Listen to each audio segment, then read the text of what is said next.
नमस्कार दोस्तों, आप सभी का स्टडी फॉर यूपीएससी पीसीएस में स्वागत है। कल हमने एडिटेरिया 69th बीपीएससी के लिए टेस्ट सीरीज शुरू किया था। फुल लेंथ का टेस्ट है जिसका दूसरा टेस्ट होगा आज, और 150 सवाल रहते हैं जिसमें से आपको अपने मार्क्स कैलकुलेट करने होते हैं। और कल भी मैंने बताया था कि निगेटिव कम करने पर ध्यान दीजिए। अच्छे कैंडिडेट वो होते हैं जिनको ये पता होता है कि किन सवालों को हमें नहीं छूना है, छोड़ देना है।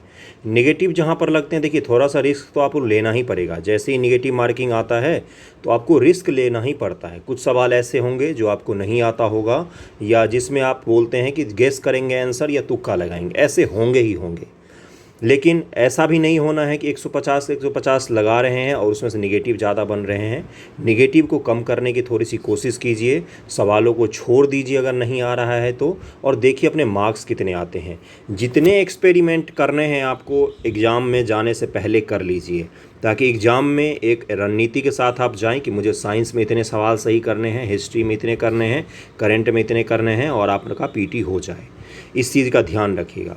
एक चीज़ और मैं बताना था, मुझे फॉर्म फिलिंग का बहुत सारे लोगों को दिक्कत आ रही है, आप परेशान हो रहे हैं। एक बात बताइए मुझे, आप ऑफिसर बनने जा रहे हैं, एक बीपीएससी के फॉर्म फिल करने को लेकर आप पैनिक कर रहे हैं, परेशान हो रहे हैं। ये तो बहुत ही छोटी सी चीज़ है, बहुत छोटी दिक्कत है। फॉर्म फिल करना घर बैठे बैठे कंप्यूटर पर या कहीं कैफ़े में जाइए, डॉक्यूमेंट्स लेकर फिल कर लीजिए। इसमें कौन सी ऐसी रॉकेट साइंस है भाई। अगर आप गांव घर के एरिया में भी रहते हैं तो मैं आज वीडियो बना दूंगा, मोस्ट प्रोबेबली कि आज ही बनाऊंगा, नहीं तो कल आपको वीडियो ज़रूर उपलब्ध हो जाएगा, आज या कल में, कि फॉर्म कैसे फिल किया जाता है। एक एक स्टेप वाइज मैं समझा दूंगा।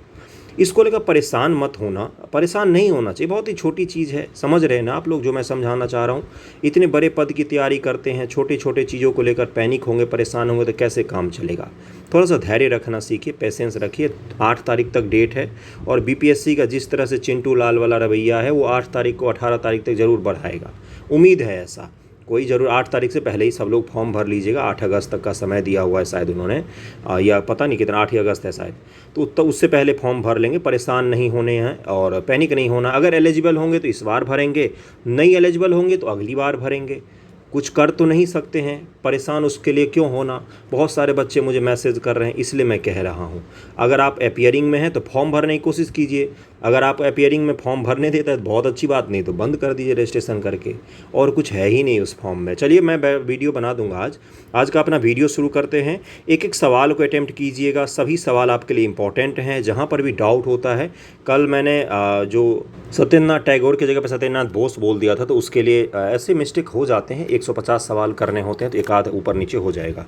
ध्यान से देखिए, कहीं पर किसी के आंसर में डाउट होता है तो आप कमेंट कीजिए, करेक्शन कर सकते हैं, ऐसा कोई हर्ज नहीं होता। पहला सवाल क्या है, निम्न से कौन सा युग्म सुमेलित है। चिरांत के सामने लिखा है हड्डी का हथियार, पिघली हल, राख के ढेर, बुर्ज होम, गर्तावास। आप एक काम और करेंगे सवाल को साथ, ज़रा सवाल पर रिसर्च भी किया कीजिए।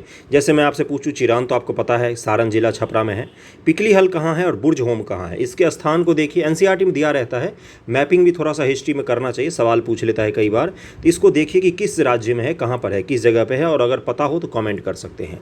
इसका आंसर क्या हो जाएगा, उपयुक्त में से एक से अधिक सही है, क्योंकि क्या है, ये तीनों के तीनों ही सही दिए हुए हैं। ओके, अगला है कि मनुष्य द्वारा खाद्यान्नों का उत्पादन कृषि सर्वप्रथम किस काल में शुरू हुआ है। दूसरे का आंसर क्या हो जाएगा, नवपाषाण काल में कृषि शुरू हुआ है। जैसे ही कृषि शुरू होगा तो क्या हो जाएगा, कृषि शुरू होने से क्या होती है, समृद्धि आई थी। समृद्धि आने से मतलब क्या होता है, अब उनको खाद्य संग्रह के लिए रोज रोज नहीं जूझना पड़ेगा। अब वो स्थिर होकर बैठना शुरू करेंगे, एक जगह आवास बनाकर, एक जगह छोटा सा कबीला बनाकर, और छोटे छोटे स्थानों पर परमानेंट निवास अपना शुरू करेंगे। इससे क्या होता है, इससे राजनीतिक और आर्थिक प्रणाली का जन्म होता है। समाज में असमानता का जन्म होता है। कोई ज़्यादा कृषि करेगा तो अधिक उत्पादन करेगा, कोई कम कृषि करेगा तो उसको कम उत्पादन मिलेगा। जिसकी जैसी सामर्थ्य पर आधारित चीज़ें शुरू हो जाएंगी, और यहाँ से अपना मानव का जो वर्तमान वाला सभ्यता है उसकी शुरुआत भी मानी जाती है। निम्न कौन सी विशेषता हड़प्पा सभ्यता से संबंधित नहीं है। लिंग पूजा, ग्रामीण सभ्यता, पत्थर की मोहरें, उपयुक्त में से एक से अधिक। तीसरे का आंसर क्या हो जाएगा, हड़प्पा एक शहरी सभ्यता थी, ग्रामीण सभ्यता नहीं थी। ओके, और लिंग पूजा जो है जिसमें सिर्फ पुरुष का लिंग नहीं, स्त्री की योनि की पूजा का भी इसमें हमें प्रमाण मिलता है। वो लोग किसकी पूजा करते थे, तो जनन अंग जो होते हैं स्त्री पुरुष की, उसकी पूजा करते थे, जननांग की पूजा करते थे। ओके, अगले पर चलते हैं। भारतीय उपमहाद्वीप में सर्वप्रथम लोहे का साहित्यिक प्रमाण किस ग्रंथ में मिलता है, तो 4 4 का आंसर क्या हो जाएगा, अथर्ववेद में हमें लोहे का साहित्यिक प्रमाण मिलता है और इसको श्याम अयस या कृष्ण अयस शब्द दिया गया है। अगला, वैदिक काल में राजनीतिक संगठन के बढ़ते क्रम के संदर्भ में कौन सा विकल्प सही है। बढ़ते क्रम में आपको जाना है। 5 का आंसर क्या हो जाएगा, सबसे पहले कुल आता है। देखिए, सबसे पहले व्यक्ति, व्यक्ति से क्या बनता है, परिवार, परिवार से कुल, कुल से ग्राम, ग्राम से विश्व, विश्व से जन और जन से राष्ट्र बनता है। ओके, तो इसका आंसर सी हो जाएगा। मगध पर किस राजवंश ने सबसे पहले शासन किया था, तो छठे का आंसर क्या हो जाएगा, हर्यक वंश है। इनमें से कौन सा होगा, हर्यक वंश हो जाएगा। हर्यक वंश के बारे में तो पता ही होगा, इसके बारे में क्या बताऊं। इसने गिरिव्रज राजगीर को अपनी राजधानी बनाई थी। निम्न कौन सा युग में सही सुमेलित नहीं है। घटनाएं बुद्ध के जीवन की और स्थान के बारे में बताना है। जन्म उनका कहाँ पर हुआ था, कुशीनगर, कुशीनगर में हुआ था। प्रथम उपदेश बोधगया, निर्वाण लुम्बिनी। अब बताइए कौन सा सुमेलित नहीं है, तो उपयुक्त में से एक से अधिक, तीनों के तीनों ही गलत दिए हुए हैं। जन्म उनका लुम्बिनी में हुआ था जो वर्तमान के नेपाल में स्थित है। ज्ञान की प्राप्ति बोधगया में हुआ था और प्रथम प्रवचन सारनाथ बनारस के समीप दिया था उन्होंने। और निर्वाण की प्राप्ति कुशीनगर में हुआ था उनका। निर्वाण का मतलब क्या होता है, मृत्यु। निम्नलिखित में से मगध के किस शासक ने अवंती तथा वत्स पर अधिकार कर उसे मगध साम्राज्य मिला लिया था। आसान सवाल है, इस तरह के सवाल गलत नहीं होने चाहिए आपके। शिशुनाग। कुछ बच्चे मुझे टेस्ट के बाद मैसेज करते हैं कि सर ये बताइए, टिप्स दीजिए मार्क्स बढ़ाने का। एक ही टिप्स होता है कि जो भी आपने बुक पढ़ा है, जैसे एनसीईआरटी पढ़ी है, स्पेक्ट्रम पढ़ा है, उसको बार बार पढ़िए और रिवाइज़ कीजिए। जितनी बार हो सके उतनी बार रिवाइज़ कीजिए। रिवीजन मोड में अब नहीं आएंगे तो कब आएंगे। अगर आपको वाकई हकीकत में बीपीएससी पीटी पास करना है तो रिवीजन मोड में अब आ जाना चाहिए था आपको। अगले सवाल पर चलते, यही टिप होता और कोई टिप है ही नहीं। किस मौर्यकालीन शासक के शासनकाल के दौरान मगध में 12 वर्षों का भीषण अकाल पड़ा था, तो ये चंद्रगुप्त मौर्य था। इसके बाद चंद्रगुप्त मौर्य ने क्या किया था, मगध छोड़कर और कहाँ चला गया था, दक्षिण भारत में। ओके, और वहीं पर शतलेखना विधि के द्वारा अपने प्राण त्याग दिया था। कहाँ पर, तो वर्तमान के कर्नाटक राज्य में। निम्नलिखित में किस अभिलेख में सम्राट अशोक के नाम का वर्णन मिलता है, तो 10 का आंसर क्या हो जाएगा, दक्षिण भारत से प्राप्त मास्की, गुर्जरा, नेट्टर, उडलोम या उडन गोलम भी कहा जाता है इसको। इन उडन गोलम आपको नहीं पता चल रहा होगा, मैं बताता हूँ कौन सा जगह, अब जान जाएंगे आप। ऊटी, ऊटी का नाम सुना है, बहुत ही खूबसूरत जगह है। उसी को उडन मंगलम भी, उडन गोलम भी कहा जाता है। तो इन्हीं जगहों पर जो सम्राट अशोक हैं उनके शिलालेखों पर उनके नाम हमें उत्कीर्णित मिलते हैं। ओके, अशोक का अभिलेख की सबसे पहले किसने पढ़ा था, इसका आंसर डी हो जाएगा ऊपर वाले का। अशोक का अभिलेख को सबसे पहले किसने पढ़ा था, तो ये पढ़ा था जेम्स प्रिंसेप ने। जेम्स प्रिंसेप ने पढ़ा था। 1750 ईस्वी में टी फैंथलर ने सबसे पहले दिल्ली में अशोक के स्तंभ का पता लगाया, किंतु सबसे पहले पढ़ा था 1837 में जेम्स प्रिंसेप ने। ओके, मौर्य काल में सामान्यतः भूमि पर कितना उपज होता था, भूमि पर कितना कर होता था, कर कितना होता था ये पूछा गया, कर कितना होता था, तो 12 का आंसर क्या हो जाएगा। देखिए, भारत में अलाउद्दीन खिलजी ने 1/2 कर लगाया था। बाकी जितने भी शासक रहे हैं मुख्यतः मुगलों में भी, मुगलों में तो अलग भू राजस्व प्रणाली आ गई थी, दहसाला वगैरह। बाकी प्राचीन भारत में जितने शासक रहे हैं, चाहे वो गुप्त रहें, मौर्य रहें या मौर्योत्तर काल में, लगभग में सभी जगह पर आपको 1/6 ही मिलेगा कर का अंश जो रहता है। तो इसको जरूर ध्यान में रखिएगा। भूमि कर 2 प्रकार का होता था मौर्यों में, कौन कौन सा, तो एक होता था आपका 1/6 हो जाएगा इसका आंसर। एक होता था आपका सेतु कर, जिसको क्या कहा जाता है, और दूसरा क्या है, वन कर। दोनों पर लिया जाता था, वन पर भी लिया जाता था, वन पर वन कर होता था, और दूसरा होता था भूमि पर सेतु कर। मौर्यों के प्रशासन से एक सवाल गारंटेड रहता है और बुद्ध से एक सवाल गारंटेड रहता है, जैन से एक सवाल गारंटेड रहता है। तो इनको जब भी रिवाइज करें तो थोड़ा सा अच्छे से रिवाइज कीजिएगा। हड़प्पा से एक सवाल की गारंटी रहती है पीटी में, तो अच्छे से रिवाइज कीजिएगा इसको। ओके, अगले सवाल पर चलते हैं। मौर्यकालीन भारत में दास प्रथा विद्यमान होने का उल्लेख निम्न से किसने दिया था, तो 13 का आंसर क्या हो जाएगा, कौटिल्य ने दिया था। देखिए, मेगास्थनीज जो थे, इन्होंने बोला था इंडिका में कि भारत में दास प्रथा तो है ही नहीं, क्योंकि इन्होंने यूरोप में दास प्रथा देखी थी। वहाँ पर तो दासों के से सब कुछ करवाया जाता था, उनको मारा पीटा जाता था, जानवर जैसा उनके साथ भेद किया जाता था। लेकिन भारत में ऐसा नहीं था। लेकिन कौटिल्य जो अर्थशास्त्र है उसमें हमें दास प्रथा के बारे में 9 प्रकार के दासों का उल्लेख किया है। और मौर्य काल के दौरान त्रिपिटक में 4 प्रकार और कौटिल्य ने 9 प्रकार के दासों का उल्लेख किया। निम्नलिखित में किस सातवाहन राजा के सिक्कों पर जहाज का चित्र बना हुआ है। जहाज के चित्र से हमें यह भी पता चलता है ना सातवाहनों का कि इनका जो राज था वो पूरा दोनों हिंद महासागर के दोनों भाग, यानी कि बंगाल की खाड़ी और अरब सागर, इन दोनों को छूता था। जिसमें गौतमीपुत्र सातकर्णी की माँ क्या कहती है कि उसके बेटे के जो घोड़े हैं वो 2 समुद्र का पानी पीते हैं। तो ये हमें इससे क्या पता चलता है कि इनका पूरा राज्य यहाँ से यहाँ तक में फैला हुआ था। तो सातवाहनों के क्या पूछा गया था सवाल में कि किसके सिक्के पर जहाज का चित्र बना हुआ है सातवाहन शासकों में, तो ये यज्ञश्री सातकर्णी है, यज्ञश्री सातकर्णी। इसका आंसर क्या हो जाएगा, सी हो जाएगा। और मत्स्य पुराण, एक और बात ध्यान रखिएगा, मत्स्य पुराण में सातवाहनों का भी जिक्र मिलता है हमें। प्रसिद्ध आयुर्वेदाचार्य चरक किस शासक के दरबार से संबंधित थे, 15 का आंसर हो जाएगा कनिष्क। देखिए मैं आपको एक्स्ट्रा फैक्ट जो बताता हूँ वो कई बार आपके सवाल में पूछे जा सकते हैं, इसलिए ध्यानपूर्वक सुनिएगा। प्राचीन काल में भारत में विदेशी आक्रमण के संबंध में निम्न से कौन सा कालक्रम सही है, तो 16 का आंसर क्या हो जाएगा, बी, यूनानी, शक और कुषाण। ओके। संगम साहित्य प्रसिद्ध ग्रंथ शिल्पाधिकारम की रचना निम्न में से किसने की थी, और शिल्पाधिकारम का अगला पार्ट कौन सा बुक है, तो मन्नी मेखले, मन्नी मेखले। देखिए तमिल महाकाव्य, सबसे प्रसिद्ध महाकाव्य जो है वो तमिल ग्रंथ में, तमिल भाषा में वो यही है, शिल्पाधिकारम और मल्ली मेखले को जाना जाता है। तमिल स्कॉलर कौन है, तमिल जो क्या बोला जाता है उसको फिलोसफर, तो वो है तिरुवल्लुवर, तिरुवल्लुवर, जिनके बुक का क्या नाम है, कुरल, कुरल उनके बुक का नाम है, तिरुवल्लुवर के बुक का। प्रधानमंत्री मोदी जी ने अभी कुरल का ऑस्ट्रेलिया में भेंट किया था वहाँ पर, तो इसको जरूर ध्यान में रखिएगा तिरुवल्लुवर जी को। वैसे शिल्पाधिकारम का रचयिता कौन है, तो 17 का आंसर क्या हो जाएगा, इलंगो अदिगल, इलंगो अदिगल, इनका नाम है इलंगो अदिगल। तोल्लकपियम के रचयिता कौन है, तो तोल्लकपियार है, तोल्लकपियम बुक तोल्लकपियार इनका नाम है। मन्नी मेखले मैंने अभी जिक्र किया, उसके रचयिता कौन है, तो शीतले सतनार हैं। और आपका तिरुवल्लुवर, इनका बुक का क्या नाम है, तो इसके कुरल नाम है इनके बुक का, अभी मैंने बताया कुरल। ओके। और मैं आपको बता दूं शिल्पाधिकारम का किस्सा तो पता ही होगा आपको। चंद्रगुप्त द्वितीय के संदर्भ में कौन सा कथन असत्य है, तो 18 का आंसर क्या हो जाएगा, इनके काल में चीनी यात्री ह्वेनसांग भारत आया था, ये कहाँ से सही हो जाएगा, चंद्रगुप्त द्वितीय के समय में। ह्वेनसांग तो आया हर्षवर्धन के समय में, इनके समय में फाहियान भारत आया था, तो इसको जरूर ध्यान में रखिएगा। अगले सवाल पर चलते, गुप्त काल में महत्तर निम्न से किस क्षेत्र का अधिकारी होता था, 19 का आंसर क्या हो जाएगा। गुप्त काल में विषय, जिला के अंतर्गत कई ग्राम होते थे, ग्राम प्रशासन की सबसे छोटी इकाई थी, उसका सर्वोच्च अधिकारी ग्रामिक या ग्रामपति या महत्तर होता था। इसका आंसर क्या हो जाएगा, सी। इसी को क्या कहा जाता था, ग्रामपति और या महत्तर, इन दोनों एक ही का ही नाम है। अगले सवाल पर चलते हैं कि निम्न से कौन सा युग में सही सुमेलित है, न्यायावतार और विक्रमोर्वशीयम, काव्य दर्शन, उसके सामने लेखक का नाम लिखा हुआ सिद्धसेन, कालिदास और दंडीन। इसका आंसर क्या हो जाएगा, ये तीनों के तीनों सही मैच है, तीनों ही सही मैच हैं। बुक का नाम ध्यान में रखिएगा, पूछे जा सकते हैं। प्रयाग प्रशस्ति, प्रयाग प्रशस्ति का मतलब क्या होता है, प्रशंसा।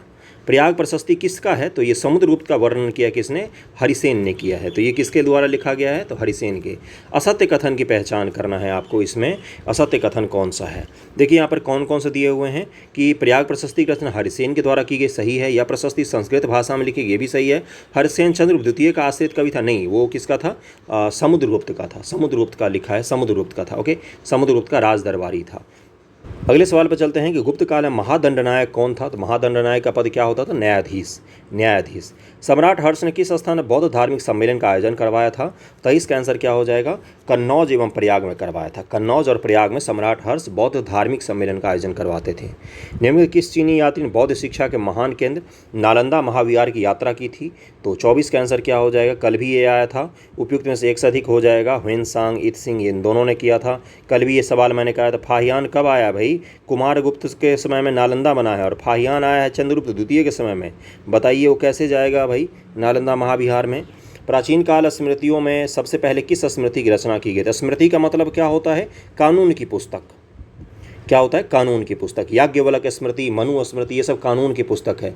कई सारे लोग मनु स्मृति को हिंदू धर्म से जोड़ देते हैं, वो हिंदू धर्म की पुस्तक नहीं है, धार्मिक पुस्तक नहीं, कानून की पुस्तक है वो। ओके, तो इसका आंसर क्या हो जाएगा, 25 का आंसर हो जाएगा। मनु स्मृति की रचना सबसे पहले की गई है, इनमें से मनु स्मृति की रचना सबसे पहले 200 ईसा पूर्व से 200 ईस्वी के बीच में की गई। मनु स्मृति को प्राचीन हिंदू धर्मशास्त्र और कानून का ग्रंथ माना जाता है। इस ग्रंथ का संस्कृत में से अंग्रेजी में अनुवाद विलियम जोन्स के द्वारा हिंदू कानून को समझने के लिए किया गया था। असमक जनपद की राजधानी पोटली या पोटन किस नदी के किनारे स्थित थी, बहुत ही अच्छा सवाल है ये, बताइए इसका आंसर। 26 का आंसर क्या हो जाएगा, उपयुक्त में से कोई नहीं। कौन सी नदी के किनारे, असमक दक्षिण भारत का एकमात्र जनपद था, इसकी राजधानी पोटन या पोटली थी, जो किस नदी के किनारे स्थित थी, तो गोदावरी, गोदावरी नदी के किनारे स्थित थी। ये सवाल गलत नहीं होना चाहिए था, जिनका भी गलत हुआ है थोड़ा सा ध्यान से कीजिए। प्रथम शताब्दी में निम्नलिखित में से किसी ने नेचुरल हिस्ट्री नामक पुस्तक लिखी है, कल भी ये सवाल मैंने करवाया था, देखते हैं आप कितना रिवीजन करते हैं। अगर आप ये गलत कर रहे हैं, कल भी आपने टेस्ट किया था तो यकीन मानिए आप रिवीजन नहीं करते हैं। 27 का आंसर क्या हो जाएगा? प्लिनी ने लिखा है। प्लिनी ने प्रथम शताब्दी ईस्वी नेचुरल हिस्ट्री नामक पुस्तक लिखी थी। इसमें भारतीय पशुओं, पौधों, खनिज पदार्थों की जानकारी मिलती है। इसमें भारत एवं इटली के मध्य होने वाले व्यापार पर भी प्रकाश डाला गया है। ओके, हड़प्पाई स्थल और उनकी स्थिति के बारे में पूछा गया है। रोपर कहाँ पर है? तो ये पंजाब में है। कालीबंगा कहाँ पर है? और राखीगढ़ी और देसलपुर। मैच कीजिए, कालीबंगा कहाँ पर हो जाएगा? राजस्थान में है। राखीगढ़ी कहाँ पर है? तो ये हरियाणा में है। देसलपुर कहाँ पर है? तो ये गुजरात में है। तो हो गया आंसर, मैच हो गया। अब इसको मैच कर लीजिएगा। अगले सवाल पर हम लोग चलते हैं, इसको मैच कर सकते हैं। पूर्ण मीमांसा दर्शन के प्रवर्तक कौन है? 29 का आंसर क्या हो जाएगा? 29 का आंसर हो जाएगा सी, जैमिनी है। देखिए, भारत में 6 दर्शन चलता है, जिसमें योग, सांख्य, न्याय, पूर्व मीमांसा, उत्तर मीमांसा, वैशेषिक और यही सब कुछ दर्शन आते हैं। इन सभी के प्रवर्तकों के नाम जरूर ध्यान में रखिएगा। जैसे चारवाक दर्शन के कौन है? तो चारवाक हैं, पूर्ण रूप में नास्तिक इसको बोला जाता है। योग के पतंजलि हैं। सांख्य दर्शन के प्रतिपादक कपिल हैं। न्याय दर्शन के प्रतिपादक गौतम हैं। पूर्व मीमांसा दर्शन के जैमिनी हैं। उत्तर मीमांसा के बादरायन हैं। वैशेषिक के कनाद या उलूक नाम है उनका, वही इसके प्रतिपादक हैं। वैशेषिक जो है उसी में पहले अणु और परमाणु सिद्धांत का हमें वर्णन मिलता है। अणु और परमाणु, जिसमें उन्होंने बोला है कि किसी कण को अगर आप असंख्य बार काटते हैं तो आपको एक और कण प्राप्त होगा जिसको अणु कहा जाता है। इस तरह से उन्होंने डेफिनेशन दिया हुआ है। एनसीईआरटी अगर आपने केमिस्ट्री का पढ़ा होगा तो उसमें पहला ही लाइन यही लिखा हुआ है, तो इसको जरूर ध्यान में रखिएगा। और बीपीएससी ने भी पूछा है। तो पूर्व मीमांसा के जैमिनी हो जाएंगे। किस बौद्ध संगति में अनुशासन को लेकर मतभेद के कारण बौद्ध संघ अस्थावीर और महासंघिक में विभाजित हो गया था? तो 30 का आंसर क्या हो जाएगा? द्वितीय बौद्ध संगति में। द्वितीय बौद्ध संगति कहाँ पर हुआ था और इसका अध्यक्ष कौन थे, ये सभी आपको बताना है। कौन से शासक के समय में हुआ था? भारत के संविधान के प्रस्तावना में न्याय, सामाजिक, आर्थिक एवं राजनीतिक न्याय संबंधी विचार किस देश से ग्रहण किया गया है? तो 31 का आंसर हो जाएगा, ये सोवियत संघ से हमने लिया है। अगला सवाल है, भारतीय संविधान के निम्नलिखित अनुच्छेद में से कौन सा अंतःकरण की स्वतंत्रता प्रदान करता है? तो 32 का आंसर हो जाएगा अनुच्छेद 25। भारतीय संविधान में 86वें संवैधानिक संशोधन अधिनियम 2002 द्वारा जोड़ा गया था। तो 33 का आंसर क्या हो जाएगा? अनुच्छेद 21(a) को जोड़ा गया था। 86 में इसमें क्या बोला गया था? 14 वर्ष से की आयु के सभी बच्चों को निःशुल्क और अनिवार्य शिक्षा तो दिया जाएगा, उसी की बात हो रही है। भारतीय संविधान में उल्लिखित मौलिक अधिकार के संदर्भ में विदेश यात्रा का अधिकार निम्नलिखित किस अनुच्छेद के तहत वर्णित है? तो 34 का आंसर क्या हो जाएगा? अनुच्छेद 21 के तहत मौलिक अधिकार में वर्णित है। निम्न से कौन सा भारत के नागरिकों का मौलिक कर्तव्य के रूप में भारत के संविधान में नहीं है? नहीं है ये पूछा गया है। नहीं है ये पूछा गया, बताइए कौन कौन सा आंसर हो जाएगा इसका? अंतर्राष्ट्रीय शांति और सुरक्षा को बढ़ावा देना और मौलिक कर्तव्य का क्या भाग है? मौलिक कर्तव्य में लिखा हुआ है। और क्या है? सभी भारतीय नागरिकों को सरकार द्वारा रोजगार देना। तो यही इसका आंसर हो जाएगा। 3 और 4 गलत दिए हुए हैं, बाकी 1 और 2 सही है। अगले सवाल पर चलते हैं हम लोग। 35 का 36 नंबर, इनमें से कौन सा संविधान के अनुच्छेद 3 के तहत संसद के कानून द्वारा संभव नहीं है? संसद के कानून द्वारा संभव नहीं है, ये पूछा गया है आपसे। तो 36 का आंसर क्या हो जाएगा? अनुच्छेद 3 के तहत इसमें संविधान को मतलब संसद को राज्य के क्षेत्रों में परिवर्तन का अधिकार दिया गया है। नए राज्यों के गठन का भी अधिकार है। तो इसमें सी हो जाएगा। राज्यों के शासित प्रदेश से बदलने का अधिकार नहीं दिया गया है, अनुच्छेद 3 के तहत में नहीं दिया गया है। भारतीय संविधान किस देश के संविधान से उच्चतम न्यायालय तथा उच्च न्यायालय के न्यायाधीशों को हटाए जाने के उपबंध को शामिल किया गया है? किस देश के संविधान से हमने ये लिया है? तो 37 का आंसर हो जाएगा, अमेरिका से हमने ये चीज़ लिया हुआ है। ओके, निम्नलिखित कौन सा उद्देश्य भारत के संविधान के प्रस्तावना में सन्निहित नहीं है? नहीं है ये पूछा गया है। तो आर्थिक स्वतंत्रता की बात नहीं की गई है, विचार की स्वतंत्रता, आर्थिक न्याय की बात की गई है। प्रस्तावना के संबंध निम्नलिखित कौन सा कथन सही है? तो बताइए। प्रस्तावना, मूल अधिकार, डीपीएसपी, संविधान का निर्माण कैसे हुआ, कहाँ से कौन कौन सी चीज़ें ली हैं, ये सबसे इंपॉर्टेंट चैप्टर होते हैं पॉलिटी के। यहाँ से सबसे अधिक सवाल आपसे पूछे जाएंगे, तो इसको जरूर ध्यान में रख सकते हैं आप लोग। 39 का आंसर क्या हो जाएगा? ये एक कानून की अदालत में लागू करने योग्य नहीं है। यह कानून की अदालत में, यही मात्र स्टेटमेंट सही है कि इसको अदालत में आप लागू नहीं कर सकते हैं। बाकी जो ये 3 बार संशोधन, इसमें तो 1 ही बार हुआ है। सुप्रीम कोर्ट हाल ही में फैसला सुनाया कि यह संविधान का हिस्सा नहीं है, ये भी गलत है। उपयुक्त में से एक का आंसर क्या हो जाएगा? ए हो जाएगा कि यह का मतलब अदालत में इसको लेकर आप नहीं जा सकते और ये बाई फोर्स लॉ के द्वारा लागू नहीं किया जा सकता है। 26 नवंबर 1949 को अंगीकृत भारतीय संविधान की प्रस्तावना में निम्नलिखित में कौन सा शब्द सम्मिलित नहीं थे? ये पूछा गया आपसे। समाजवादी, गणराज्य, पंथ निरपेक्ष, अखंडता। तो 40 का आंसर क्या हो जाएगा? 1, 3, 4 आंसर हो जाएगा। इन तीनों को तो पता ही है आपको। 42वें संविधान संशोधन के द्वारा जोड़ा गया है। 1, 3, 4 इसका हो जाएगा। समाजवादी, उसके बाद से पंथ निरपेक्ष और अखंडता को बाद में जोड़ा गया है। अनुच्छेद 20 के संदर्भ निम्नलिखित कथनों विचार कर सही उत्तर का चयन करें। 41 का पहला क्या है? यह केवल भारतीय नागरिकों को मनमानी और अत्यधिक सजा से सुरक्षा प्रदान करता है। आर्टिकल 15, 16, 19, 15, 16, 19, 29, 30 ये जो है ये केवल भारतीय लोगों के लिए हैं। बाकी तो सारे आर्टिकल सभी के लिए होते हैं। इसका पहला तो गलत ही हो जाए, केवल भारतीय नहीं है तो पहला काट दीजिए। और इसके अनुसार किसी व्यक्ति को एक ही अपराध के लिए एक से अधिक बार दंडित नहीं किया, सही है, तो दूसरा इसका आंसर हो जाएगा। केवल 2 सही दिया हुआ है इसमें। अगले सवाल पर चलते हैं हम लोग। 42 नंबर क्या सवाल की समानता का अधिकार संविधान के निम्न से किस अनुच्छेदों में से किसके अंतर्गत शामिल है? समानता का अधिकार संविधान के निम्न अनुच्छेदों में से किसके अंतर्गत शामिल है? तो समानता आपको पता ही है 14 से 18 तक दिया हुआ है, तो 14 और 15 दोनों हो जाएगा। इसका आंसर डी हो जाएगा। 42 का आंसर क्या हो जाएगा? डी हो जाएगा। अगला है कि निम्न से कौन स्वर्ण सिंह समिति के सदस्य रहे हैं? स्वर्ण सिंह समिति आपको पता है किस लिए बनाया गया था? मूल कर्तव्यों को संविधान में शामिल करने के लिए बनाया गया था इस समिति को, और इसी के अनुसार पर मूल कर्तव्य को शामिल किया गया। कौन कौन से इसके सदस्य थे? तो 2, 3, 4 इसका आंसर हो जाएगा। एस रे, CM स्टीफन और AR अतुले इसके सदस्य थे। तो इसका आंसर 2, 3, 4 हो जाएगा। बी आंसर हो जाएगा। अगला है कि यदि भारत अपने किसी पड़ोसी देश कोई क्षेत्र सौंपने का निर्णय लेता है तो संसद द्वारा निम्नलिखित किसका उपयोग किया जाएगा? देखिए आर्टिकल 368 का उपयोग किया जाएगा। हालांकि संविधान इसमें बेरुआरी संघ में सुप्रीम कोर्ट ने फैसला दिया कि जो भारत सरकार है, संसद की शक्ति किसी भारतीय क्षेत्र को किसी विदेशी देश को सौंपने के विषय में लागू नहीं होती है। उसने बोला कि आपको इसके लिए संविधान संशोधन करना पड़ेगा 368 के तहत में, जिसमें 100वां संविधान संशोधन जो किया गया था उसमें बांग्लादेश को कुछ क्षेत्र सौंपा गया था 2015 ईस्वी में सीमा विवाद को हल करने के लिए। तो 368 के तहत किया जा सकता है ये चीज़, अनुच्छेद 368 के तहत किया जा सकता है।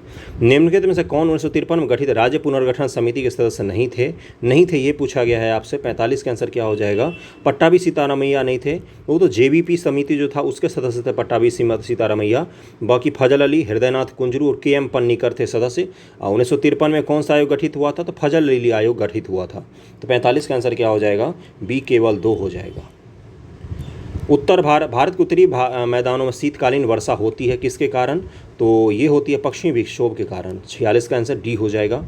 अगला सवाल है कि भारत के बंदरगाहों का सही क्रम उत्तर से दक्षिण के क्रम में लगाना है। देखिए भारत के दोनों तट जो हैं, पूर्वी तट और पश्चिमी तट, इन पर बंदरगाह बहुत सारे हैं। तो आपको क्या करना है? पूर्वी तट का उत्तर से दक्षिण लगा कर रख लीजिए और पश्चिमी तट का उत्तर से दक्षिण लगा कर रख लीजिएगा। इतना ज़रूर कीजिएगा क्योंकि सवाल पूछे जाते हैं अक्सर। इसका आंसर क्या हो जाएगा? कांडला, हल्दिया, पारादीप और कोच्चि। सी आंसर हो जाएगा। 47 का सी आंसर हो जाएगा। निम्न से कौन सा शहर गंगा नदी के किनारे स्थित नहीं है? फतेहपुर, उत्तरकाशी, भागलपुर, कानपुर। तो 48 का आंसर क्या हो जाएगा? फतेहपुर स्थित नहीं है इसके किनारे। फतेहपुर गंगा नदी के किनारे स्थित नहीं है। गंगा नदी के किनारे स्थित प्रमुख शहर है कानपुर, इलाहाबाद, पटना, भागलपुर, बनारस, हरिद्वार और साहिबगंज। निम्न से कौन सा पूर्वी घाट की सबसे ऊंची चोटी है? पूर्वी घाट की सबसे ऊंची चोटी के बारे में पूछा गया है। तो 49 का आंसर क्या हो जाएगा? जिंदवाड़ा, जिंदगढ़। देखिए पहले महेंद्रगिरी को भी माना जाता था, लेकिन कई जगह पर अब जिंदगढ़ को दिया जाता है। पूर्वी घाट की सबसे ऊंची चोटी जिंदगढ़ चोटी है। इसकी ऊंचाई 1690 मीटर है। ये आंध्र प्रदेश के अराकू घाटी में स्थित है। ओके, अगले सवाल पर चलते हैं। निम्नलिखित कौन सा सही सुमेलित है? यनम आंध्र प्रदेश, कराईकल तमिलनाडु, माहे कर्नाटक। देखिए ये क्या है?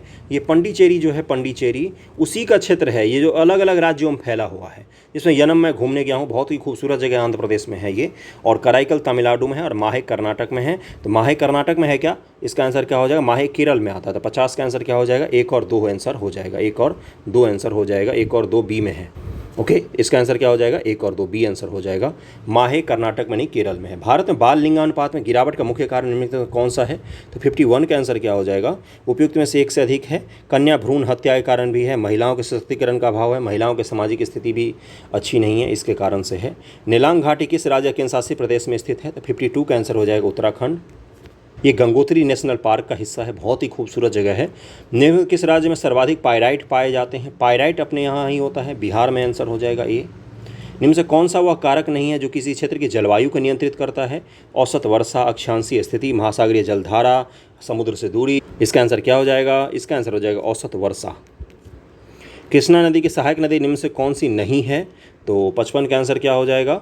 उपयुक्त में से एक से अधिक। देखिए क्या हो जाएगा? कृष्णा नदी की सहायक नदियां हैं पंचगंगा, और उसके बाद से घाट प्रभा, कोयना और भीमा, तुंगभद्रा, मूसी, येरला, दूधगंगा, ये सभी किसकी सहायक नदियाँ हैं?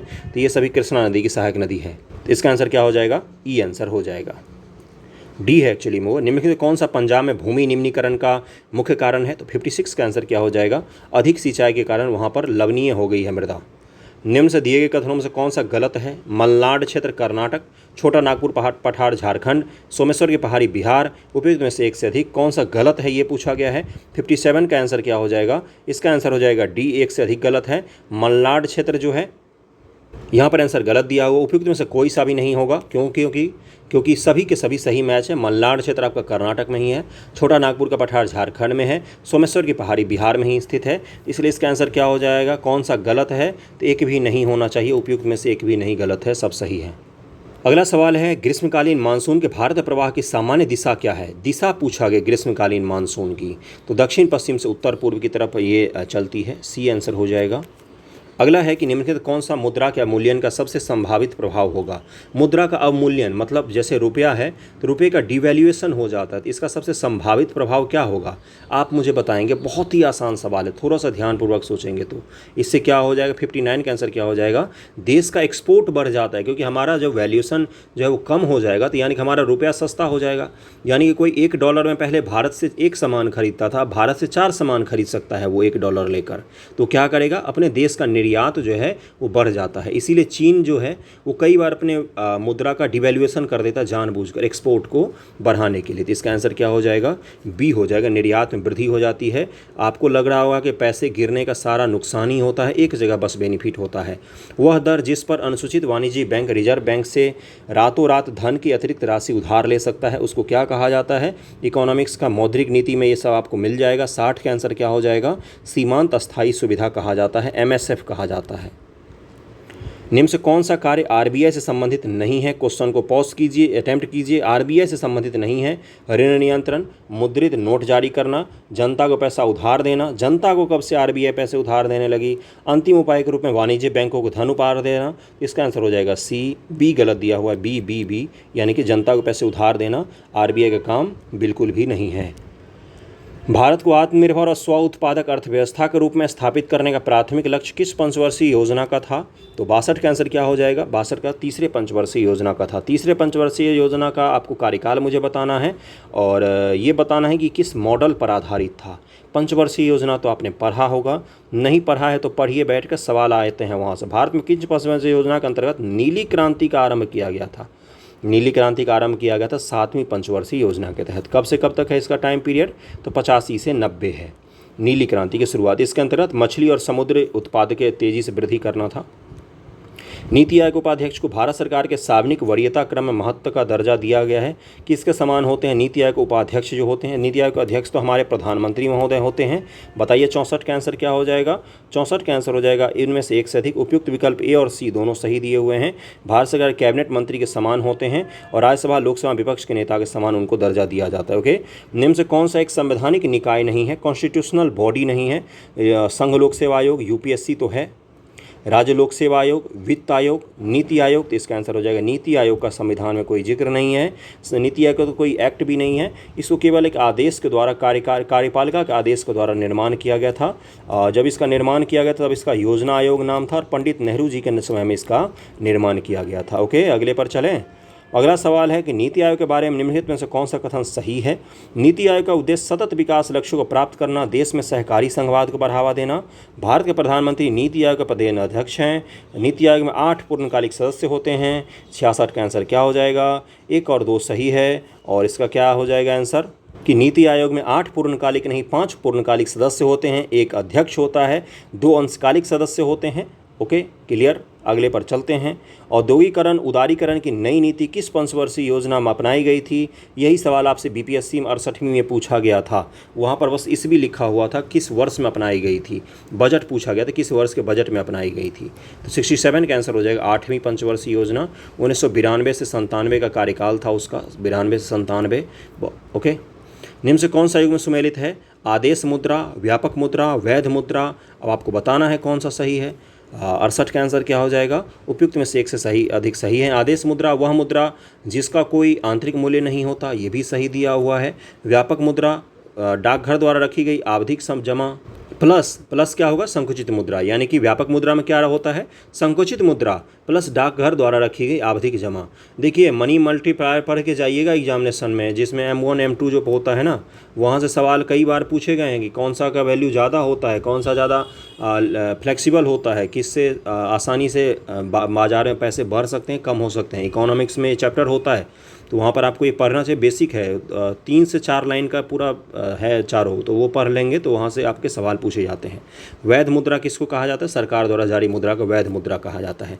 जैसे कई बार टर्मिनोलॉजी पूछ लिया जाता है, प्लास्टिक करेंसी क्या होता है, उसके बाद से हार्ड मनी क्या होता है ना, ये सब आपसे पूछा जा सकता है, तो इसको ज़रा ध्यान रखिएगा। उसके अलावा मुद्रास्फीति के प्रकार कौन कौन से होते हैं, ये सब बेसिक हैं, स्टैटिक पोर्शन इकोनॉमिक्स के हैं, आसान होता है। इकोनॉमिक्स का प्लेलिस्ट देखिए, वहाँ पर भी आपको बहुत सारा कुछ क्लियर हो जाएगा, मैंने पढ़ाया हुआ है। निम्न से कौन नीति आयोग के प्रथम उपाध्यक्ष थे, तो 69 का आंसर क्या हो जाएगा, अरविंद पनगड़िया। सर्वोदय योजना का प्रारूप किसके द्वारा तैयार किया गया था, तो 70 का आंसर क्या हो जाएगा, जयप्रकाश नारायण जी। सूची 1 को मैच कीजिए, विद्युत धारा, ताप, ज्योतीय तीव्रता और पदार्थ की मात्रा, इधर दिया हुआ है ऐसा यूनिट, केल्विन, कैंडेला, एम्पियर, मोल। अब मैच कीजिए, आसान है ये तो। विद्युत धारा का क्या हो जाएगा, इसका एम्पियर हो जाएगा। उसके बाद से ताप का क्या हो जाएगा, केल्विन हो जाएगा। उसके बाद से क्या हो जाएगा, देखिए अगला क्या है, ज्योति तीव्रता का आपको पता ही होगा, कैंडेला होता है। पदार्थ की मात्रा का मोल में नापते हैं, तो इसका 3 1 2 4 केस में लिखा हुआ भाई, तो बी में लिखा हुआ है, 71 का आंसर बी हो जाएगा। ऐसा यूनिट तो पता होना चाहिए। वायुयान की गति निम्न से किस गति का उदाहरण है, तो इसका आंसर क्या हो जाएगा, इसमें लिखा हुआ त्रिविमीय गति, सी आंसर हो जाएगा। ओके, अगले सवाल पर चलते हैं हम लोग। जब किसी वस्तु का वेग घटाकर आधा कर दिया जाए तो उस वस्तु की गतिज ऊर्जा पर क्या प्रभाव पड़ेगा। देखिए वेग को कम किया जा रहा है तो उसकी गतिज ऊर्जा पर क्या प्रभाव पड़ेगा। जैसे काइनेटिक एनर्जी बराबर क्या होता है, 1/2 mv², यही तो होता है ना। तो यही पूछा गया आपसे, फॉर्मूला याद होगा तो इस सवाल को आप आसानी से कर लेंगे। तो इसका आंसर क्या हो जाएगा, गतिज ऊर्जा भी घटकर 1/4 हो जाएगा, सी आंसर हो जाएगा इसका। यदि लिफ्ट विराम अवस्था में हो तो उसमें एक व्यक्ति हो तो निम्न कथनों पर विचार कीजिए। विराम अवस्था में है लिफ्ट, कुछ नहीं हो रहा है, ना तो ऊपर जा रही ना नीचे जा रही, विराम अवस्था में बस जैसे कि तैसे वैसे ही खड़ा है, तो वो तो वैसे ही होगा जैसे आप पृथ्वी पर खड़े होते हैं। तो क्या हो जाएगा भाई इसका 74 का, व्यक्ति का आभासी भार वास्तविक भार के बराबर ही रहेगा, कोई कम ज़्यादा कुछ ही उसको महसूस ही नहीं होगा क्योंकि विराम अवस्था में है वो। निम्न कथनों पर विचार कीजिए। यदि किसी वस्तु का द्रव्य में उत्प्लावन बल आपने पढ़ा होगा, आर्किमिडीज का सिद्धांत आपने पढ़ा होगा बचपन में। पानी में किसी चीज़ को डूबता है तो उस पर उत्प्लावन बल लगता है, उछलने लगता है, बाहर की तरफ बाउंस हो जाता है, इसी उत्प्लावन बल पढ़ा होगा। यूरेका वाला किस्सा भी पढ़ा होगा, तो वहीं से सवाल पूछा गया है। आसान होता है, 6ठी 7वीं 8वीं का अगर आपने NCERT भी पढ़ा है ना तो आप सवालों को कर ले जाएंगे। देखिए कॉन्सेप्ट से ही सवाल पूछे जाएंगे आपके एग्जामिनेशन में, कॉन्सेप्ट और एग्जामिनेशन। मुझे पता है साइंस को लेकर आप टेंशन ले रहे हैं, तो एग्जाम्पल भी अगर आप ढंग से पढ़ कर जाएंगे तो आपको दिक्कत नहीं होगा। क्या है, यदि किसी वस्तु का द्रव्य में उत्प्लावन बल उसकी भार अपेक्षा कम हो जाए तो वस्तु द्रव में डूब जाएगा। यदि कि वस्तु का द्रव्य में उत्प्लावन बल उसके भार के समान हो जाए तो वस्तु द्रव में तैरेगा। यदि किसी वस्तु का द्रव्य में उत्प्लावन बल उसकी भार की अपेक्षा अधिक हो जाए तो वस्तु द्रव में डूब जाएगा। इसका आंसर क्या हो जाएगा, कौन से कथन गलत दिए हुए हैं, तो इसका आंसर हो जाएगा केवल 3 यहाँ पर गलत दिया हुआ है, ए आंसर हो जाएगा। आर्किमिडीज का सिद्धांत आपने पढ़ा होगा। निम्न से अनुदैर्ध्य तरंगों का उदाहरण नहीं है कौन सा, लॉन्गिट्यूडिनल वेव के बारे में बात हो रही है यहाँ पर, तो 76 का आंसर क्या हो जाएगा, डी है, उपयुक्त में से एक से अधिक, क्योंकि ध्वनि तरंगें और भूकंप से जो उत्पन्न तरंगें होती दोनों ही लॉन्गिट्यूडिनल वेव के एग्जाम्पल होते हैं। ओके, अब फ़ारेनहाइट स्केल में उच्च नियत बिंदु कितना होता है, तो 77 का आंसर हो जाएगा 212 डिग्री फ़ारेनहाइट, सी आंसर हो जाएगा। अवतल दर्पण का उपयोग किया जाता है किस में, तो 78 का आंसर क्या हो जाएगा, डी उपयुक्त में से एक से अधिक में किया जाता है। किस में किया जाता है, ए और बी इसका दोनों आंसर हो जाएगा, इसलिए इसका आंसर डी हो जाएगा। जर्मेनियम को गर्म करने पर इसके प्रतिरोध पर क्या प्रभाव पड़ेगा, रेसिस्टेंस पर क्या प्रभाव पड़ेगा। जर्मेनियम को जब हम गर्म करेंगे, जर्मेनियम और सिलिकॉन पता ही आपको क्या है, सेमीकंडक्टर हैं, जब इसको गर्म किया जाएगा तो इसका रेसिस्टेंस क्या हो जाएगा, इसका रेसिस्टेंस कम हो जाएगा और ये कंडक्टर के तौर पर काम करने लगता है। तो इसका आंसर क्या हो जाएगा, बी हो जाएगा, घटता है रेसिस्टेंस। ओके, अगला है हाइड्रोजन के समस्थानिक में किस कण की संख्या भिन्न होती है, तो 80 का आंसर क्या हो जाएगा, न्यूट्रॉन की संख्या भिन्न होती हैं। शक्ति की विमा है क्या, डायमेंशन पूछा गया है, आपने यूनिट एंड डायमेंशन चैप्टर पढ़ा होगा, 11th में भी दिया हुआ है ये। 81 का आंसर क्या हो जाएगा, ए होता है ml2T-3। सूची को मैच करना है, nano, pico, hecto, micro. Nano का कितना होता है, 10⁻⁹ को नैनो से मैच कर दीजिए, ए का 2 हो जाएगा।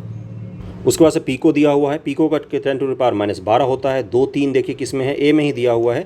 2 3 1 4 हेक्टो का कितना होता है 10⁻24, माइक्रो 10⁻6 होता है। तो इसका आंसर ए हो जाएगा। ओके, न्यूटन किस नियम को जड़त्व का नियम भी कहा जाता है, ये तो पता होगा, बहुत ही आसान है ये। इसका आंसर क्या हो जाएगा 83 का। न्यूटन के गति के संबंधी 3 नियम दिए गए हैं, जिसमें जड़त्व का नियम किसको कहा जाता है, तो न्यूटन के प्रथम नियम को जड़त्व का नियम कहा जाता है। जिसमें क्या है कि कोई वस्तु अगर विराम अवस्था में है तो विराम में तब तक रहेगी जब तक कोई उस पर एक्सटर्नल फोर्स काम नहीं कर सकता। तो उपयुक्त में से डी आंसर हो जाएगा, इनमें से कोई नहीं। प्रथम नियम को कहा जाता है। निम्न कथनों पर विचार कीजिए। गतिज ऊर्जा किसी वस्तु में गति के कारण उत्पन्न होती है। स्थितिज ऊर्जा किसी वस्तु में विशिष्ट स्थिति के कारण उत्पन्न होती है। बिजली का पंखा विद्युत ऊर्जा को गतिज ऊर्जा में बदलता है, विद्युत ऊर्जा को गतिज ऊर्जा में बदलता है। अब बताइए इसका आंसर क्या हो जाएगा, कौन सा सही है, ये पूछा गया है आपसे। तो 1 और 2 सही हो जाएंगे। क्यों, क्योंकि तीसरा जो है वो गतिज ऊर्जा नहीं, विद्युत का पंखा जो है विद्युत ऊर्जा को यांत्रिक ऊर्जा में बदलता है। तो इसका आंसर क्या हो जाएगा, 1 और 2 सही दिया हुआ है, तीसरा यहाँ पर गलत दिया हुआ है। गुरुत्वीय त्वरण किन बातों पर निर्भर करता है, 85 का आंसर क्या हो जाएगा। गुरुत्वीय त्वरण जो है ये गुरुत्व बल के कारण पृथ्वी पर स्वतंत्र रूप से गिरती हुई किसी वस्तु के वेग में होने वाली वृद्धि गुरुत्वीय त्वरण कहलाती है, जिसे जी द्वारा प्रदर्शित किया था। जी का वैल्यू भी आपने निकाला होगा 11th-12th में। तो गुरुत्वीय त्वरण वस्तु के भार, द्रव्यमान, रूप, आकार पर निर्भर नहीं करता। गुरुत्वीय त्वरण का मान केवल स्थान पर निर्भर करता है। तो 85 का आंसर क्या हो जाएगा, उपयुक्त में से कोई नहीं। केवल और केवल स्थान पर निर्भर करता है गुरुत्वीय त्वरण का मान, और किसी भी चीज़ पर डिपेंड नहीं करता है। निम्न कथनों पर विचार कीजिए। स्टील रबर की तुलना में अधिक प्रत्यस्थ होता है, और विरूपण सदैव विरूपणकारी बल के समानुपात होता है। बर्नौली के नियमानुसार यदि द्रव्य का दाब बढ़ता है तो उसका वेग कम हो जाता है। तो क्या हो जाएगा, इसका तीनों के तीनों स्टेटमेंट सही दिया हुआ है। 1 2 3 तीनों के तीनों सही दिए हुए हैं। इसका आंसर हो जाएगा 1 2 3 तीनों सही दिए हुए हैं। ओके, अगला सवाल है आपका कि निम्न में से विद्युत चुंबकीय तरंगें हैं। इलेक्ट्रोमैग्नेटिक वेव के बारे में पूछा गया। देखिए, इलेक्ट्रोमैग्नेटिक वेव वो होंगे जिनको चलने के लिए किसी माध्यम की आवश्यकता नहीं होती है, जैसे लाइट हो गया, जैसे एक्सरे हो गया, गामा रे हो गया, ये सब हो गया। जैसे ध्वनि तरंग है, इसको चलने के लिए लाइट चाहिए, तो ये भी नहीं है। जल की तरंगों को भी माध्यम चाहिए इन सभी को। भूकंपीय तरंगों को भी माध्यम चाहिए होता है। तो इनमें से कोई नहीं हो जाएगा, डी आंसर हो जाएगा। गर्म चाय कप की अपेक्षा प्याले में तेजी से ठंडा होता है, इसका कारण यदि चाय की मात्रा स्थिर हो तो क्या हो सकता है। तो 88 का आंसर क्या हो जाएगा, प्याले में चाय की खुली सतह का क्षेत्रफल बढ़ जाता है। इसी कारण से क्षेत्रफल बढ़ने से क्या होता है, प्लेट में चाय रख दो यार ठंडा हो जाएगा, कप में रखो ठंडा नहीं होता है। तो यही तो कारण होता है, क्षेत्रफल उसका बढ़ गया है। यदि समतल दर्पण प्रकाश के परावर्तन के फलस्वरूप बने आपतन कोण का मान 45 डिग्री हो तो परावर्तन कोण का मान कितना होगा, पढ़ा होगा बचपन में। आपतन कोण परावर्तन कोण के बराबर होता है, ये सब तो पढ़ा ही होगा। 89 का आंसर क्या हो जाएगा, बी हो जाएगा, 45 डिग्री ही होगा, 45 डिग्री होगा। पढ़ा होगा ना, ये परावर्तन का नियम ऐसे आता है ऐसे जाता है। ये दोनों कोण जो होते हैं, आपतन कोण और परावर्तन कोण, ये दोनों बराबर होते हैं। अश्व शक्ति किसकी व्यवहारिक इकाई है, तो 90 का आंसर क्या हो जाएगा, विद्युत शक्ति की इकाई होती है। निम्न कथनों पर विचार कीजिए। चप्पू चलाने पर नाव आगे बढ़ती है, तो न्यूटन की गति के तीसरे नियम के पुष्टि करता है, बिल्कुल करता है। बताइए मुझे, एवरी एक्शन का अपोजिट रिएक्शन होता है, तो क्या ये सही होना चाहिए, ये तो सही होना चाहिए पहला वाला। तो न्यूटन के प्रथम नियम के अनुसार किसी वस्तु में संवेग परिवर्तन की दर उस पर आरोपित बल के समानुपाती होता है यदि यह उसी दिशा में कार्य करता है जिस दिशा में बल लगाया जाता है। संवेग अदिश राशि होती है। तो कौन सा कथन गलत है, ये पूछा गया है आपसे, गलत कथन पूछा गया है। तो पहला तो सही ही है, तो इसका आंसर क्या हो जाएगा, 2 और 3 जो है वो गलत दिया हुआ है। संवेग जो होता है वो सदिश राशि होता है, न कि अदिश। आपने वेक्टर और स्केलर क्वांटिटी तो पढ़ा होगा, और मैग्नीट्यूड और डायरेक्शन दोनों चाहिए होता है सदिश राशि में, जबकि अदिश राशि में क्या होते हैं, केवल और केवल मैग्नीट्यूड होता है, डायरेक्शन नहीं होता है। लोलक युक्त घड़ियों के गर्मियों में बंद होने का क्या कारण होता है, तो 92 का आंसर क्या हो जाएगा, लोलक की लंबाई का बढ़ जाना, बी आंसर हो जाएगा। वीडियो थोड़ा सा लंबा हो गया है। निकट दृष्टि दोष के संबंध में से कौन सा कथन सही है, ये बताना है आपको। 93 का आंसर क्या हो जाएगा, देखिए यहाँ पर जो दिया हुआ है, इसका आंसर हो जाएगा उपयुक्त में से कोई भी साबित सही नहीं है। क्यों, क्योंकि इस सिस्टम रेटिना के पीछे बनता है, नहीं। देखिए इसमें क्या लिखा हुआ है कि रेटिना के आगे प्रतिबिंब बनता है। नेत्र लेंस में रेटिना की फोकस दूरी घट नहीं जाती, बढ़ जाती है। नेत्र की गोलीय त्रिज्या बढ़ जाती है। तो इसका आंसर क्या हो जाएगा, डी आंसर हो जाएगा। उपयुक्त में से कोई सा भी सही नहीं है। टेस्ला निम्न से इकाई है किसकी, तो 94 का आंसर क्या हो जाएगा, ये चुंबकीय क्षेत्र का इकाई है, चुंबकीय क्षेत्र का, बी आंसर हो जाएगा। प्रोटॉन, इलेक्ट्रॉन, न्यूट्रॉन, परमाणुवाद, अब आपको बताना है इसमें से किसने कौन सा सिद्धांत दिया है। आसान सवाल है। इलेक्ट्रॉन का किसने दिया था, तो भाई जे थॉमसन था इलेक्ट्रॉन का, तो ये मैच कर लो। बी का 1 देखो तीनों में ही दिया हुआ है। प्रोटॉन का किसने दिया था, तो गोल्डस्टीन है। प्रोटॉन का आपको पता ही होगा, ए का 2 होना चाहिए, तो गोल्डस्टीन कहाँ पर है भाई, ए का 2, ए का 2 भी 2 में दिया हुआ है। न्यूट्रॉन का किसने दिया था, जेम्स चैडविक के पास चले जाओ, तो न्यूट्रॉन का जेम्स चैडविक, परमाणुवाद जॉन डाल्टन। अब आप इसको मैच कर लीजिए। ए का क्या हो जाएगा, ए का 2 हो जाएगा, बी का 1 हो जाएगा, सी का 4 हो जाएगा और आपका डी का 3 हो जाएगा। तो इसका आंसर क्या हो जाएगा, ए आंसर हो जाएगा। निम्न से किसे यूनेस्को शांति पुरस्कार 2022 से सम्मानित किया गया है, तो 96 का आंसर हो जाएगा, एंजेला मार्केल को सम्मानित किया गया था। सितंबर 2022 में लोकसभा अध्यक्ष ओम बिरला ने किस देश में स्वामी विवेकानंद की पहली प्रतिमा का अनावरण किया, तो 97 का आंसर क्या हो जाएगा, मैक्सिको में अनावरण किया है। इसका आंसर सी हो जाएगा। हाल ही में पंजाब और हरियाणा सरकार ने चंडीगढ़ अंतर्राष्ट्रीय हवाई अड्डे का नाम किस स्वतंत्रता सेनानी का नाम पर रखने की घोषणा की है, तो 98 का आंसर क्या हो जाएगा, भगत सिंह जी के नाम पर रखा गया उस हवाई अड्डे का नाम। हाल ही में भारत की सबसे लंबी मालगाड़ी का परीक्षण किया गया जिसका नाम क्या है, तो 99 का आंसर हो जाएगा सी, वासुकी नाम है इसका। वासुकी नाग याद है, उसी के नाम पर रखा गया है। हाल ही में भारत में पहले खारे पानी के लालटेन लॉन्च की गई, उसका क्या नाम दिया गया है, 100 का आंसर हो जाएगा बी, रोशनी नाम दिया गया उसको। 44वें शतरंज ओलंपियाड के संबंध में निम्नलिखित में कौन सा कथन सही नहीं है। इसका आयोजन चेन्नई में किया गया था, सही नहीं पूछा गया है आपसे। और पहला क्या है, चेन्नई में आयोजित किया गया। नीदरलैंड ने ओपन सेक्शन में स्वर्ण पदक जीता, भारत ने इसमें 2 कांस्य पदक जीता। 101 का आंसर क्या हो जाएगा, केवल 2 गलत दिया हुआ है यहाँ पर। क्यों, क्योंकि देखिए इस स्पर्धा में उज्बेकिस्तान ने नीदरलैंड को हराकर ओपन सेक्शन में स्वर्ण पदक जीता था, तो नीदरलैंड ने नहीं, उज्बेकिस्तान ने जीता था, तो 2 गलत दिया हुआ है इसमें। राष्ट्रमंडल खेल 2022 के संदर्भ में निम्न से कौन सा कथन सही है, ये बताना है आपको। इसका आयोजन बर्मिंघम इंग्लैंड में किया गया। भारत ने कुल 66 पदक जीते। अगला है पदक तालिका में भारत को 4था स्थान प्राप्त हुआ था, तो इसका आंसर क्या हो जाएगा, कौन से सही दिए हुए हैं, तो 1 एवं जो 3 है वो सही दिया हुआ है, 1 और 3 सही दिया हुआ है। और भारत ने कितने पदक जीते थे इसमें, 61 पदक जीते थे, ना कि 66, 61 जीता था, जिसमें 22 स्वर्ण, 16 रजत और 23 कांस्य पदक था। ओके, और 4था स्थान था भारत का। हाल ही में अंतर्राज्यीय शतरंज महासंघ का उपाध्यक्ष किसे बनाया गया, शतरंज महासंघ का, तो 103 का आंसर हो जाएगा विश्वनाथन आनंद। निम्नलिखित किस राज्य ने चंद्रमा पर अपना पहला अंतरिक्ष यान दानुरी लॉन्च किया है, तो 104 का आंसर हो जाएगा बी, दक्षिण कोरिया। निम्न से किस मंत्रालय के द्वारा आज़ादी के अमृत महोत्सव के तहत बड़े चलो अभियान की शुरुआत की गई, तो 105 का आंसर हो जाएगा संस्कृति मंत्रालय। निम्न किस राज्य सरकार ने प्राथमिक विद्यालयों में मुख्यमंत्री नाश्ता योजना की शुरुआत की है, तो ये तमिलनाडु गवर्नमेंट ने शुरू किया है। और मैं एक चीज़ बताऊं आपको, करंट का अगर आपका गलत हो रहा है तो उसका टेंशन मत लीजिए। कल भी मैंने बोला था ये आपका क्या हो रहा है, करंट तैयार हो रहा है, तो इसको तैयार करने पर ध्यान दीजिए। इसमें अगर गलत हो भी रहा है तो कोई बात नहीं, उतना चलता है। करंट अभी आप लोगों ने नहीं पढ़ा होगा बहुत सारा, तो इसको बस प्रैक्टिस के लिए देखिए करंट को। ओके, अगले सवाल पर चलते हैं हम लोग। हाल ही में किसी विश्व बैंक का मुख्य अर्थशास्त्री नियुक्त किया गया है, तो 107 का आंसर क्या हो जाएगा, 107 का आंसर हो जाएगा इंदरमित गिल को नियुक्त किया गया है। इसका आंसर बी हो जाएगा। हाल ही में किस देश को राष्ट्रमंडल देशों में शामिल किया गया है, तो 108 का आंसर क्या हो जाएगा, इनमें से एक से अधिक हैं, क्योंकि देखिए हाल ही में किसको शामिल किया गया है, गैबोन और टोगो जो है, इन दोनों को शामिल किया गया है। ओके, भारत के पहले मानव यात्री ड्रोन का क्या नाम रखा गया है, तो 109 का आंसर हो जाएगा वरुण नाम रखा गया है इसका। ओके, ए आंसर हो जाएगा। 110 है कि प्रोजेक्ट चीता के तहत नामीबिया से 8 चीतों को भारत लाया गया था। इन चीतों को कूनो पाल्पू राष्ट्रीय उद्यान में स्थानांतरित किया गया है। कूनो पाल्पू राष्ट्रीय उद्यान मध्य प्रदेश में स्थित है। तो 110 का आंसर क्या हो जाएगा, उपयुक्त में से कौन से कथन आपसे पूछा है सही नहीं है, तो सब सही है, इसका आंसर डी हो जाएगा। हाल ही में किस विभाग के द्वारा जागृत शुभंकर को लॉन्च किया गया है, तो 111 का आंसर क्या हो जाएगा, सी आंसर हो जाएगा। और ये जो प्रोजेक्ट चीता है इसके तहत 5 वर्षों में 50 चीतों को भारत लाया जाएगा, इसको भी ध्यान रखिएगा।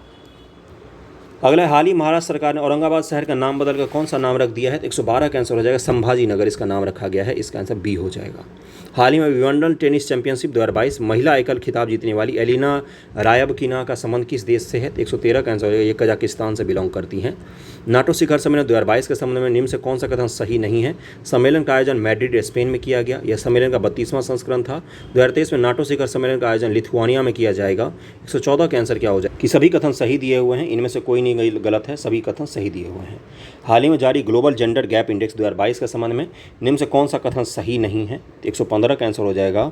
इसमें भारत को 136वां स्थान प्राप्त हुआ था, ये यहाँ पर गलत दिया हुआ है, भारत को 135वां स्थान प्राप्त हुआ था। निम्न से किस राज्य ने एमएसएमई क्षेत्र के विकास के लिए राज्य और केंद्र शासित प्रदेशों के क्षेत्र में राष्ट्रीय एमएसएमई पुरस्कार 2022 को जीता है, वेरी इंपॉर्टेंट, तो ओडिशा राज्य ने जीता है।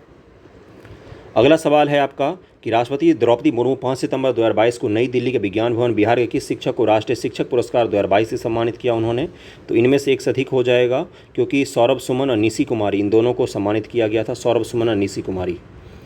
नई दिल्ली में आयोजित 41वें भारतीय अंतर्राष्ट्रीय व्यापार कार्यक्रम के संबंध में कौन सा कथन असत्य है?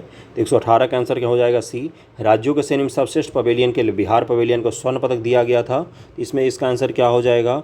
देखिए यहाँ पर लिखा हुआ है कि बिहार को स्वर्ण नहीं रजत पदक दिया गया। बाकी दोनों स्टेटमेंट को आप एक बार पढ़ लीजिए जिससे आपका करंट तैयार हो जाए। बिहार को रजत पदक दिया गया है। केंद्रीय बजट 23-24 के अनुसार अगले 3 वर्षों तक किस योजना के तहत सरकार आर्द्र भूमि या जैव विविधता को बढ़ावा देगी? आपको पता होना चाहिए ये चीज़, मैंने बताया भी था, अमृत धरोहर योजना। हाल ही में बिहार सरकार ने किस नदी पर भारत के सबसे ऊंचे रेवर डैम का निर्माण किया है? तो 120 का आंसर हो जाएगा फल्गु। निम्न से किस राज्य सरकार ने छात्रों के बैग का बोझा कम करने के लिए स्कूलों में नो बैग डे की शुरुआत की है? ये अपने बिहार में शुरू किया गया। जब हम लोग स्कूल में पढ़ते तब तो ऐसा कुछ शुरू हुआ ही नहीं था। हाल ही में किस भारतीय शहर को संघाई सहयोग संगठन की पहली सांस्कृतिक व पर्यटन राजधानी घोषित किया गया? बनारस को। हाल ही में बिहार के प्रसिद्ध लोक कलाकार रामचंद्र मांझी का निधन हो गया। उनका संबंध किस क्षेत्र से है? तो 123 का आंसर क्या हो जाएगा? वो बिहार के लौंडा नाच से संबंधित थे। बिहार किस जिले में भिखारियों ने भीख में मिले पैसे को जमा करने के लिए खुद का अनोखा बैंक खोला है? ऐसे ये सब कुछ बिहार में ही होता है, उसमें मुजफ्फरपुर में। ये आंसर हो जाएगा। हाल ही में लद्दाख के उमलिंगला दर्रे को साइकिल से फतह करने वाली दुनिया की पहली महिला कौन बनी है? 125 का आंसर हो जाएगा सी, सविता महतो। बिहार के भौगोलिक प्रदेश की चर्चा सर्वप्रथम किस साहित्यिक ग्रंथ से मिलती है? 126 का आंसर हो जाएगा शतपथ ब्राह्मण। और यहाँ पर शासक और राजधानी लिखा हुआ है, सुमिलित नहीं है। ये पूछा है उदयन पाटलिपुत्र, शिशुनाग वैशाली, बिंबिसार राजगिरी। तो इसका आंसर क्या हो जाएगा? इसमें से कोई नहीं, सब सही दिया हुआ है। बख्तियार खिलजी की हत्या किसने की थी? 128 का आंसर हो जाएगा अली मर्दान ने उसकी हत्या की थी। बिहार में अकबर के अभियान से डरकर किस शासक ने बिहार को छोड़ दिया था? तो 129 का आंसर क्या हो जाएगा? दाऊद खान नाम था इसका। निम्न से किस सिख गुरु का संबंध बिहार से रहा है? तो बताइए किस में से किसका आंसर हो जाएगा? उपयुक्त में से एक से अधिक हो जाएगा। गुरु नानक देव ने गया, राजगीर, पटना आदि की यात्रा की। गुरु तेग बहादुर ने भी पटना की यात्रा की। इसी दौरान 1666 ईस्वी में गुरु गोविंद सिंह जी का भी जन्म हुआ था। ये तीनों गुरु संबंधित हैं हमारे बिहार से। पटना गोलघर का निर्माण किस ब्रिटिश इंजीनियर ने करवाया था? बहुत ही अच्छा सवाल है। 131 का आंसर हो जाएगा जॉन गार्स्टिन। इसका आंसर ए हो जाएगा। ये सब सवाल अगर आप गलत कर रहे हैं तो बिहार स्पेशल उल्टा के पढ़ लीजिए, आपके काम आ जाएगा। बिहार का जीके से सवाल पूछे जाते हैं और ये सब बिहार का बेसिक है, ये सब पता होना चाहिए। नहीं तो आप सवाल से भी तैयार करके रख सकते हैं इसको। जब मैं पीडीएफ दूंगा तो एक्सप्लेनेशन से आप पढ़ लीजिएगा। बिहार में बहावी आंदोलन का केंद्र कहाँ पर स्थित था? तो पटना में था। 132 का बी हो जाएगा।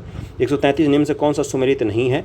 बांकीपुर अधिवेशन आर.एन. मधोलकर, गया अधिवेशन चित्तरंजन दास, रामगढ़ अधिवेशन मौलाना अबुल कलाम आज़ाद। 133 का आंसर क्या हो जाएगा? सभी के सभी सही दिए हुए हैं, डी आंसर हो जाएगा। राष्ट्रीय महाविद्यालय के प्रांगण में बिहार विद्यापीठ का उद्घाटन किसने किया था? 134 का आंसर क्या हो जाएगा? ये महात्मा गांधी जी आए थे, बी आंसर हो जाएगा। चंपारण में महात्मा गांधी किसकी रचना है? ये 135 का आंसर क्या हो जाएगा? ये डॉक्टर राजेंद्र प्रसाद जी की बुक है। निम्न से कौन आज़ाद दस्ता से संबंधित था? तो 136 का आंसर क्या हो जाएगा? उपयुक्त में से सभी। जयप्रकाश नारायण, योगेंद्र शुक्ल, सूरज नारायण सिंह, ये मेरे गांव के पास सही है। इन्हीं के नाम पर जो स्कूल है वहीं से मैंने पढ़ाई की है। स्वामी सहजानंद सरस्वती के संबंध में निम्नलिखित कथनों में से कौन सा कथन है? सही कथनों पर विचार कीजिए स्वामी सहजानंद सरस्वती जी के बारे में। तो 137 का आंसर क्या हो जाएगा? इनमें से सभी हो जाएगा। उन्होंने बिहार प्रांतीय किसान सभा का गठन किया, हुंकार पत्रिका निकाली, उन्होंने एक प्रसिद्ध पुस्तक किसान क्या करे भी लिखा था। तो इनमें से सभी इसका आंसर हो जाएगा। जैन धर्म के संबंध में निम्न कथनों पर विचार कीजिए। प्रथम जैन संगति का आयोजन पाटलिपुत्र बिहार में हुआ था। द्वितीय जैन संगति का आयोजन बल्लभी गुजरात में हुआ था। 138 का आंसर क्या हो जाएगा? सी, 1 और 2 दोनों सही हैं। अशोक ने लुम्बिनी की यात्रा अपने शासन किस वर्ष में किया था? तो 139 का आंसर क्या हो जाएगा? 20वें वर्ष में किया था। 140 और आज का आखिरी सवाल है। अब आपके कितने मार्क्स आए हैं? मैथमेटिक्स को इग्नोर मत करना। मैथमेटिक्स आपके 10 के 10 सही हो सकते हैं बिना निगेटिव मार्किंग के। थोड़ा सा मेहनत करके रीजनिंग और बेसिक कैलकुलेशन सीख लो। मैथमेटिक्स का अनुपात, समानुपात, परसेंटेज, क्लॉक, ये सब तो आपके रीजनिंग में 10 के 10 सही हो सकते हैं। निगेटिव मार्किंग आपका बचा सकता है। तो मैथमेटिक्स को इग्नोर मत करना। उसके 10 के 10 सवालों को सबसे पहले अटैम्प्ट करके सही कर लेना, फिर चले जाना जीएस को सॉल्व करने के लिए। 140 नंबर सवाल है। निम्नलिखित किसने असहयोग आंदोलन के दौरान राय साहब को उपाधि लौटा दी थी? तो 140 का आंसर क्या हो जाएगा? महेंद्र प्रताप जी ने लौटा दी थी। इसके बाद से आप अपने यहाँ पर मैथमेटिक्स के सवालों को देख लीजिए, स्क्रीनशॉट ले लीजिए और उसको हल करने की कोशिश करना। अच्छे से बैठकर देख लीजिए यहाँ पर। ओके, कितने मार्क्स आए ज़रूर बताइएगा। थैंक यू सो मच आप सभी का।